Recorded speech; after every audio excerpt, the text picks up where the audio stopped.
Hello दोस्तों, Nalanda educational platform में आप लोगों का स्वागत है। मैं अंकित कुमार आज आप लोगों के लिए शिक्षण स्तर लेवल्स ऑफ टीचिंग लेकर प्रस्तुत हुआ हूँ। हम लोगों ने पिछली कक्षाओं में शिक्षण की अवधारणाएँ एवं उद्देश्य के बारे में अध्ययन किए थे। उसी का नेक्स्ट सेकेंड पार्ट हमारा शिक्षण स्तर है, जो बीएड के एग्ज़ाम में, यूजीसी नेट के एग्ज़ाम में, बराबर एग्ज़ाम में पूछे जाते हैं। टीजीटी हो, पीजीटी हो, वैसे एग्ज़ाम में भी इस टॉपिक से सवाल बराबर रहते हैं। तो मुझे आशा है कि यह वीडियो आपके भविष्य के लिए, आपके एग्ज़ाम के लिए बहुत ही कारगर सिद्ध होगी। तो शिक्षण स्तर है क्या? यानी सीखना। शिक्षण हम लोग के बारे में हम लोग पिछली कक्षाओं में देखे थे कि शिक्षण क्या था। तो शिक्षण था सीखना, अधिगम करना, सीखना, जानना। वह स्तर यानी किस स्तर से सीख सकते हैं, कौन सा माध्यम से सीख सकते हैं, वह हमारा शिक्षण स्तर है, जिसमें हमारा फर्स्ट हेडलाइन टॉपिक है शिक्षण अधिगम के स्तर, लेवल्स ऑफ टीचिंग लर्निंग। तो शिक्षण अधिगम यानी सीखना, सीखते हैं तो सीखना, अधिगम मतलब ही होता है सीखना, जानना। तो शिक्षण सीखना, अधिगम मतलब ही सीखना, लेकिन शिक्षण में है कि कुछ कोई वस्तु को सीखते हैं, लेकिन अधिगम होता है कि उसको हम व्यवहार में परिवर्तन कर लेते हैं। सीखते हैं, सीखने के बाद अपने व्यवहार में परिवर्तन करते हैं, तो वह अधिगम आ जाता है। वह स्तर क्या है, उसके बारे में, कितने स्तर किस हैं उसके बारे में देखते हैं। तो इसके बारे में देखा जाता है क्या, शिक्षण देखा जाता है क्या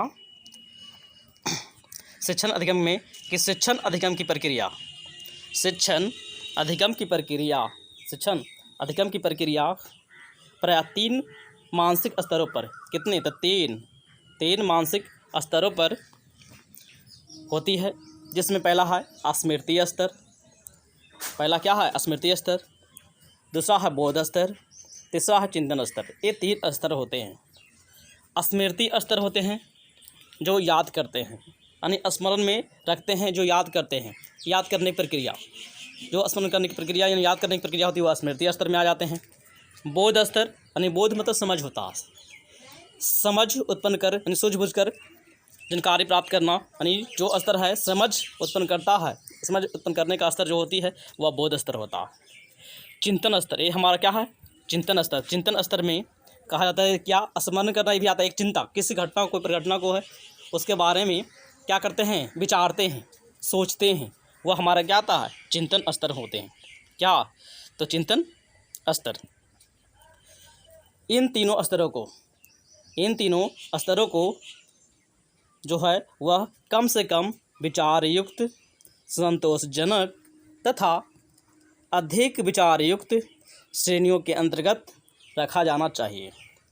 इस प्रक्रिया को सुचारू रूप से यानी सही पूर्वक से संचालन के लिए, चलाने के लिए मानसिक शक्तियों का यानी दिमागी शक्तियों का यानी मस्तिष्क में जो होते हैं वह शक्तियों का यानी चिंतन स्मृति स्तर की शक्तियों के उपयोग, विकास, विचारपूर्ण क्रियाओं को उचित स्थान दिया जाना चाहिए, यानी जो वास्तविक स्थान है वह स्थान मिलना चाहिए। शिक्षण अधिगम की अपनी अलग अलग विशेषताएं होती है। शिक्षण अधिगम की विशेषताएं मैंने पिछले क्लास में पढ़े थे। सबकी अलग अलग विशेषताएं, अलग अलग गुण होते हैं। विशेषताएं यानी गुण। इसमें निहित मतलब होता है शामिल। इसमें निहित यानी शामिल अपने अपने गुण दोष होते हैं। गुण यानी अच्छा, दोष यानी बुरा, यानी गुण दोष दोनों होते हैं। इसलिए इस प्रक्रिया के निर्णय और निर्धारण बहुत ही सावधानी की आवश्यकता होती है, नेक्स्ट हमारा है शिक्षण अधिगम के उद्देश्य। एक प्रकार से शिक्षण अधिगम का उद्देश्य जो है वह एक तरह से अधिगम करता, जो सीखता है, अधिगम प्राप्त करने वाला होता है, जो अधिगम करता के व्यवहार में, यानी उसके जो व्यवहारिक जो क्रियाकलाप करता है व्यवहार में, वह आवश्यक परिवर्तन लाना होता है। नहीं बहुत ज़रूरी होता है, आवश्यक होता है, जो परिवर्तन लाना होता है। किसमें? अधिगम करता। जब कोई सीखता है, अपने आप पर फॉलो करता है, लागू करता है, उसके व्यवहार में परिवर्तन आता है, वही आपको व्यवहार में परिवर्तन लाना होता है। शिक्षण अधिगम का यह कार्य मानसिक शक्तियों के उपयोग के स्तर को ध्यान में रखते हुए 3 स्तरों को कितने 3 स्तरों को यानी स्मृति स्तर, बोध स्तर, स्मृति स्तर, बोध स्तर, चिंतन स्तर पर आयोजित किया जा सकता है, नहीं लागू किया जा सकता है, आयोजित किया जा सकता है, लागू किया जा सकता है। जिसमें हमारा प्रथम है स्मृति स्तर यानी मेमोरी लेवल। दूसरा है बोध स्तर अंडरस्टैंडिंग लेवल। तीसरा चिंतन स्तर है यानी रिफ्लेक्टिव लेवल। इसके बाद बारी बारी से सभी के बारे में हम लोग अध्ययन करते हैं, देखते हैं क्या दिया गया है। जिसमें हमारा फर्स्ट है स्मृति स्तर। फर्स्ट क्या है? जिसमें हमारा फर्स्ट है स्मृति स्तर अधिगम। स्मृति स्तर अधिगम, teaching learning at memory level. इसमें एक है मोरिस एल। एक क्या है? Morris L बिगी। स्मृति स्तर के शिक्षण अधिगम को एक ऐसे शिक्षण अधिगम कार्य की संज्ञा दी जा सकती है, यानी कहा जा सकता है, जिसका उद्देश्य यानी लक्ष्य पाठ सामग्री यानी जो पढ़ने का सामग्री यानी पाठ सामग्री को रटने के अतिरिक्त, इसके रटने के अतिरिक्त कुछ ही नहीं है, रटने के अलावा और कुछ ही नहीं है। इस प्रकार स्मृति स्तर के इस प्रकार स्मृति स्तर के अधिगम शिक्षण पर पूरी तरह रटित स्मृति स्तर पर दबदबा रहता है। शिक्षण के रूप में किसके? तो शिक्षण के रूप में तथ्यों को एवं सूचनाओं को अधिगमकर्ता के सामने रखा जाता है। जो सीखता है वह अधिगमकर्ता के सामने रखा जाता है। अधिगम के रूप में अधिगमकर्ता द्वारा इन्हें समझे हुए या रट लिया जाता है। अधिगम को जो अधिगम करता है उसको इस कार्य में यानी ऐसे काम में स्मरण शक्ति का उपयोग लाना होता है। जो स्मरण किया है, याद किया है, उसका उपयोग में लाना होता है। और इस तरह स्मृति स्तर का शिक्षण अधिगम कार्य काफ़ी कम बौद्धिक धरातल पर संपन्न हो जाता है। इस प्रकार के शिक्षण अधिगम में तर्क शक्ति, विचार शक्ति, कल्पना शक्ति, अन्वेषण शक्ति यानी खोज का शक्ति तथा विश्लेषण एवं सामान्यीकरण यानी साधारणीकरण कर सकने की योग्यता को ना तो आवश्यकता ही पड़ती है और ना उनके विकास करने के अवसर ही मिलते हैं, मौके ही मिलते हैं। इस स्तर के शिक्षण अधिगम इस स्तर के शिक्षण अधिगम में किसी विशेष कौशल की आवश्यकता नहीं पड़ती है। कोई खास कौशल की आवश्यकता नहीं पड़ती है। यही कारण है क्या? किसी खास कौशल की आवश्यकता नहीं पड़ती है, मात्र देखना पड़ता है। क्या देखना पड़ता है? देखना पड़ता है कि विद्यार्थी यानी छात्र जो अधिगमकर्ता होते हैं वे अपने सामने सामग्री जो है वह सामग्री यानी समान को इस रूप में प्रस्तुत किया जाए कि उन्हें रट कर याद रखने में सुविधा हो। उनकी स्मृति में रटी हुई बातें बनी रहे, अपने दिमाग में रटो बात ऑब्जर्व रहे, समाया हुआ रहे तथा आवश्यकता पड़ने पर, अपनी ज़रूरत पड़ने पर वह क्या करे? उस चीज़ को प्रस्तुत करे, यानी कहीं आपको प्रस्तुत किया जाए। यही कारण है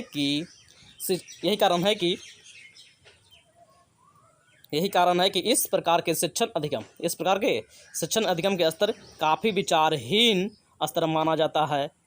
कैसे? यानी विचारहीन स्तर माना जाता है, जिसमें अध्यापक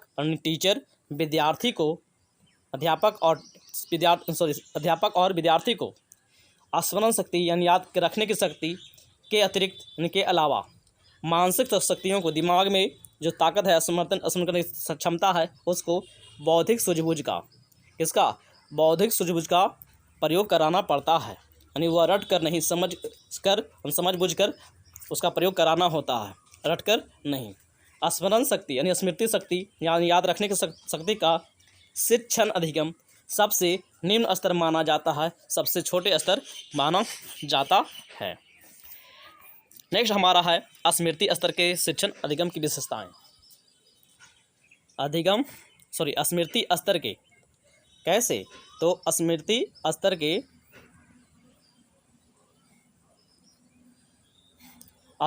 स्तर के शिक्षण अधिगम की विशेषताएं। Characteristics of teaching learning at memory level. इसमें क्या कहा जाता है कि स्मृति स्तर के शिक्षण अधिगम की पहचान करने के लिए प्रमुख विशेषता पर किया जा सकता है। वह कौन विशेषता है? तो पहला है मुख्य उद्देश्य, मेन ऑब्जेक्टिव्स यानी मुख्य उद्देश्य, प्रमुख लक्ष्य। सेकेंड हमारा है विषय वस्तु की प्रकृति और उसका प्रस्तुतिकरण यानी nature of subject matter and precisions. अगला है अध्यापक की भूमिका, द रोल ऑफ टीचर। अधिगमकर्ता की भूमिका, द रोल ऑफ लर्नर। अभिप्रेरणा की प्रवृत्ति, नेचर ऑफ मोटिवेशन। प्रयुक्त विधियों की प्रकृति, nature of the methods employment. Next अगला हमारा है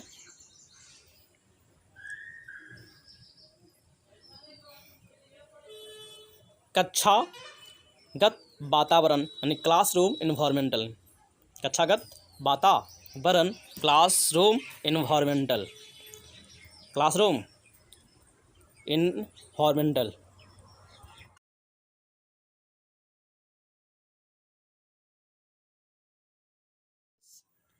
नेक्स्ट हमारा अगला मुख्य उद्देश्य है, बारी बारी सबके बारे में जानेंगे, जिसमें हमारा मुख्य उद्देश्य क्या दोस्तों, तो मुख्य उद्देश्य, मुख्य लक्ष्य। तो मुख्य उद्देश्य ने मुख्य लक्ष्य के बारे में क्या कहा जाता है कि स्मृति स्तर शिक्षण अधिगम का मुख्य उद्देश्य क्या होती है, तो ज्ञानात्मक होती है। ज्ञान के बल पे ज्ञान का पक्ष का सबल बनाना होता है। विद्यार्थी यहाँ अपनी स्मृति का याददाश्त की सहायता से प्रस्तुत एवं सूचनाओं के बारे में सूचना के बारे में प्राप्त करते हैं। और इस प्रकार इस स्तर के शिक्षण अधिगम को एकमात्र उद्देश्य क्या होती है, तो ज्ञानात्मक उद्देश्य की प्राप्ति किया जाता है। नेक्स्ट हमारा सेकेंड है विषय वस्तु की प्रकृति और उसका प्रस्तुतिकरण। यानी विषय वस्तु, किस विषय वस्तु क्या टॉपिक है, उसका प्रस्तुतिकरण किस प्रकार प्रेजेंट करते हैं। यानी nature of subject matter and it's present. क्या हो रहा।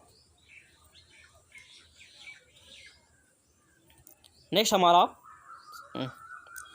इस स्तर का शिक्षण अधिगम विषय प्रधान एवं विषय केंद्रित होता है।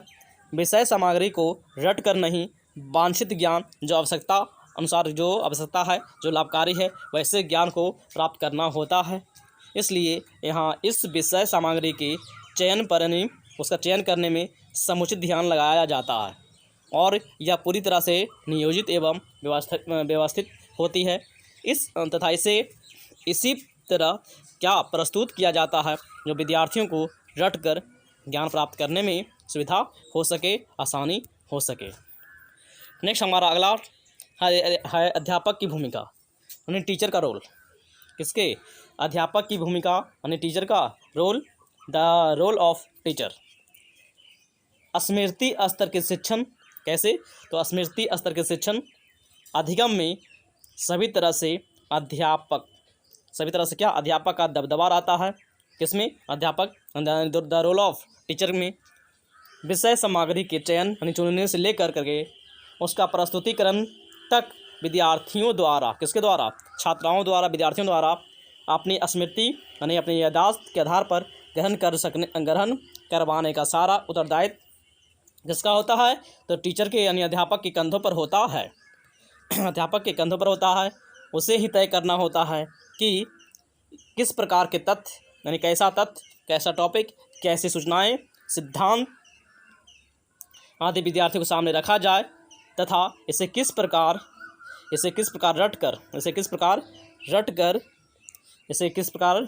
इनको रट कर या याद रखने या पुनः प्रस्तुत करने कर सकने में समर्थ बनाया जाए। किसको? छात्रों को। इस प्रकार से इस स्तर के शिक्षण अधिगम की कुंजी पूरी तरह से अध्यापक के हाथों में रहती है। नेक्स्ट हमारा है अधिगमकर्ता की भूमिका। किसकी? तो अधिगमकर्ता की भूमिका। अधिगमकर्ता की भूमिका।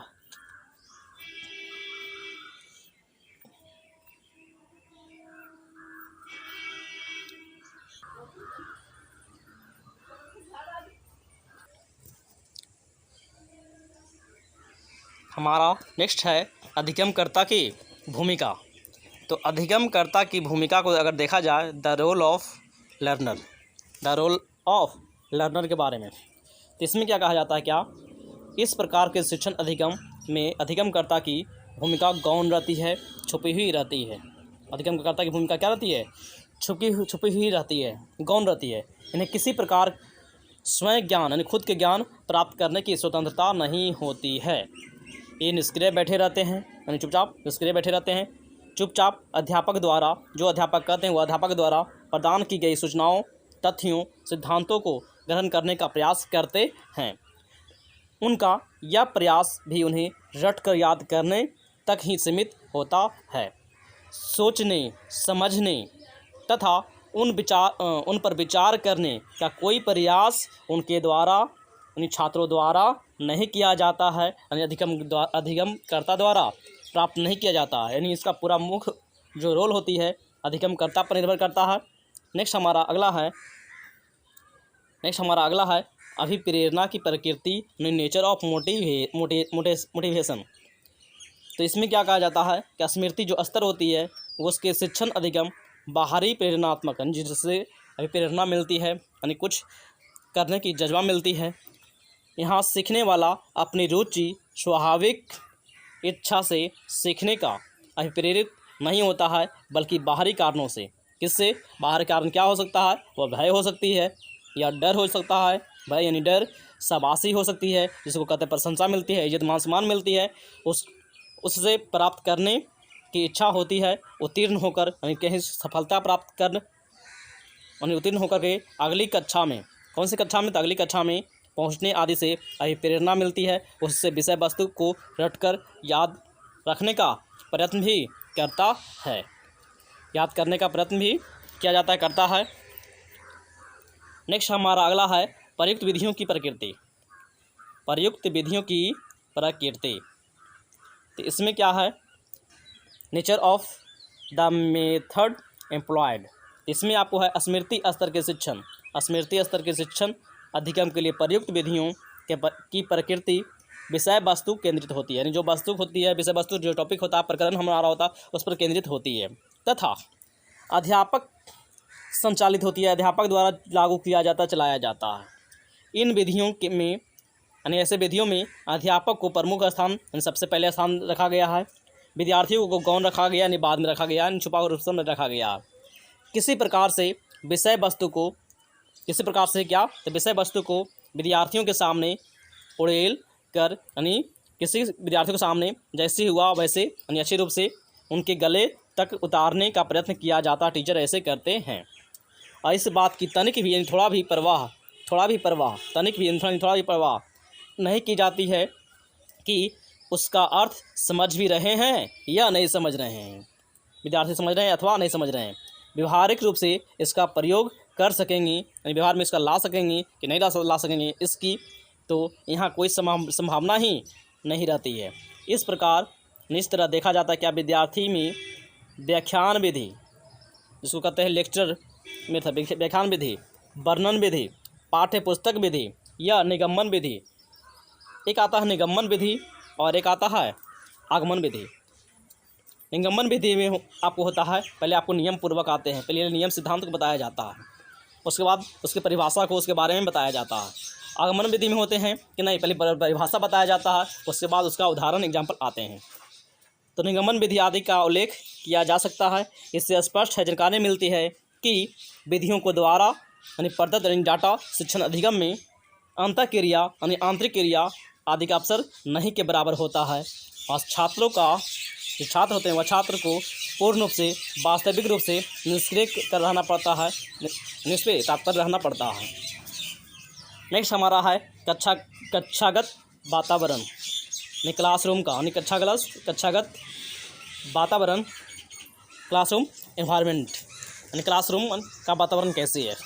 तो स्मृति स्तर के शिक्षण अधिगम में अंतःक्रिया जो होती है उसके पर्याप्त अवसर नहीं मिलने तथा छात्रों के द्वारा कैसी मुख्य दर्शक के रूप में निष्क्रिय भूमिका निभाते रहने के कारण कक्षागत जो होती है वो कक्षा होता है, वह कक्षा का वातावरण पूरी तरह से नीरस हो जाता है, बोझिल सा लगता है, नहीं खराब लगता है। और क्या होती है इसमें, ज्ञान को ज़बरदस्ती गले में उतारने में ना तो अध्यापक की ही रुचि बनी रहती है, यानी कि बच्चा सीखे या जाने, ना ही विद्यार्थी का मन लगता है कि ऐसे माहौल में, ऐसे अवस्था में स्वाभाविक रूप से आकर्षित हो पाता है, नहीं हो पाता है। सब कुछ यत्रवत जैसे तैसे घटता रहता है, जैसे तैसे चलता रहता है। यानी कक्षागत में क्लास का रूम शांति वातावरण में, क्लास की व्यवस्था सही अवस्था में, वहाँ का शिक्षा से संबंधित प्रेरणा संबंधित जुड़ा हुआ होना चाहिए, तब बच्चे आगे सफल प्राप्त होते हैं। नहीं तो यत्रवत जैसे आता है, नहीं टीचर का मन लगता है पढ़ाने में, वहीं छात्र अध्ययन करने में कुछ कर पाते हैं। नेक्स्ट हमारा अगला है परीक्षण की प्रकृति, नेचर ऑफ टेस्टिंग डिवाइस।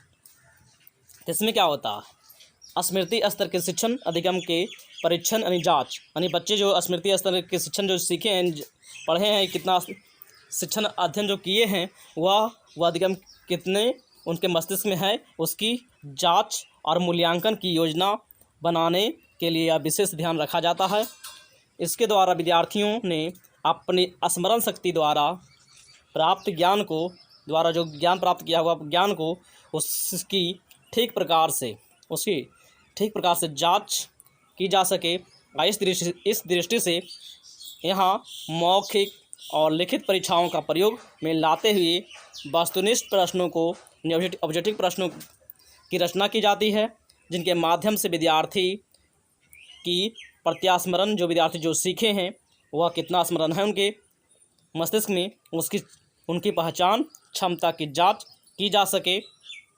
और स्मृति स्तर के शिक्षण अधिगम गुण दोष जो होते हैं वह निम्नलिखित होते हैं। कौन कौन होते हैं उसके बारे में देखा जाए तो वह गुण दोष स्मृति स्तर के शिक्षण अधिगम के गुण दोष की जो स्मृति स्तर हैं उनके, यानी merits and demerits of teaching learning at memory level, यानी स्मृति स्तर के शिक्षण अधिगम में, स्मृति स्तर के शिक्षण अधिगम में निम्नलिखित विशेषताएं पाई जाती है। वह विशेषता है जो स्मृति स्तर के शिक्षण अधिगम के गुण, तो गुण को देखा जाए, उसके बाद दोष को देखेंगे, जिसमें हमारा पहला गुण क्या है, इस स्तर का शिक्षण अधिगम छोटे बालक के लिए उपयुक्त सुविधाजनक सिद्ध हो सकता है, क्योंकि इस आयु में उनकी स्मृति तर्क एग्जाम्पल या विचार शक्ति पर आधारित ना होकर के रटने पर आधारित होती है। कैसे रटने पर आधारित होती है, वे बिना सोचे समझे तथ्यों को, तर्कों को, उदाहरणों को तथा सूचनाओं को रट कर याद करने में कुशल पाए जाते हैं। कौन? छोटे बच्चे। छोटे बच्चे में यह बहुत ही लाभकारी सिद्ध होता है। इसलिए कहा जाता है कि छोटे बच्चे को अगर जितनी कोशिश हो उसे रटाने का काम किया जाए। जो बच्चे में रटते हैं वो उन्हें बहुत चीज़ आपको स्मरण शक्ति में रहते हैं, याद रहते हैं। बड़े होने पर उन्हें स्मरण शक्ति घटती ही जाती है, बाद में वह समझ बूझ कर करते हैं। नेक्स्ट हमारा दूसरा है, जिन विद्यार्थियों में मानसिक शक्तियाँ पूरी तरह से विकसित नहीं होता है, विकास नहीं कर पाता है, अथवा जो किन्हीं कारणवश, कोई भी कारण हो, मानसिक शक्तियों का सही पूरा उसका उपयोग सीखने के लिए नहीं कर पाता है, वह उन्हें स्मृति स्तर के शिक्षण अधिगम लाभकारी ही होती है। जब उनके मानसिक स्तर याद नहीं रह पाता है, वह नहीं कर पाते हैं, मानसिक शक्तियाँ विकास नहीं रहती है, उनका एक यही उपाय है, वह रट कर ही कुछ कर सकता है, प्राप्त किया जा सकता है। नेक्स्ट हमारा थर्ड है, स्मृति स्तर के शिक्षण अधिगम द्वारा बालकों को अपनी स्मरण शक्ति को विकसित करने तथा उसका पूरा उपयोग करने का अवसर प्राप्त हो, मौका मिले। इसके द्वारा वे तथ्यों को, सूचनाओं को और सिद्धांतों को आदि को अपने